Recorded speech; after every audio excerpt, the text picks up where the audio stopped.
Guys হাঁটতে হাঁটতে আমাদের গন্তব্যস্থানে আমরা চলে আসলাম। এই যে দেখতে পাচ্ছেন কত সুন্দর কলা বাগান, কলা বাগানের ভিতরে আমরা চলে আসলাম হাঁটতে হাঁটতে।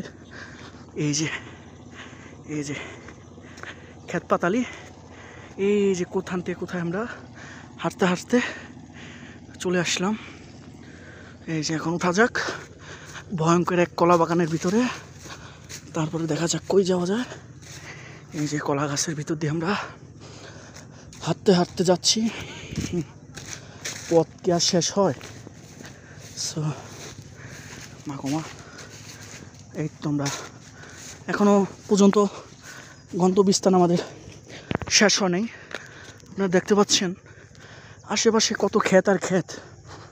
এই ক্ষেত দিয়ে আমরা হাঁটতে হাঁটতে যাচ্ছি এক জায়গায়, সেখানে অনেক সুন্দর মাছের প্রজেক্ট, সেই মাছের প্রজেক্টে আমরা যাচ্ছি।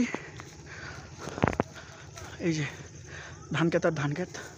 সো গাইস, আমার ভিডিওটি ভালো লাগলে আপনারা সবাই লাইক কমেন্ট শেয়ার করে দেবেন, আর ফলো দিতে ভুলবেন না। ইউটিউবে আসছে এই নামই RS Raihan biker. So guys, আমার ভিডিওটি এই পর্যন্তই। সবাই ভালো থাকুন, আল্লাহ হাফেজ।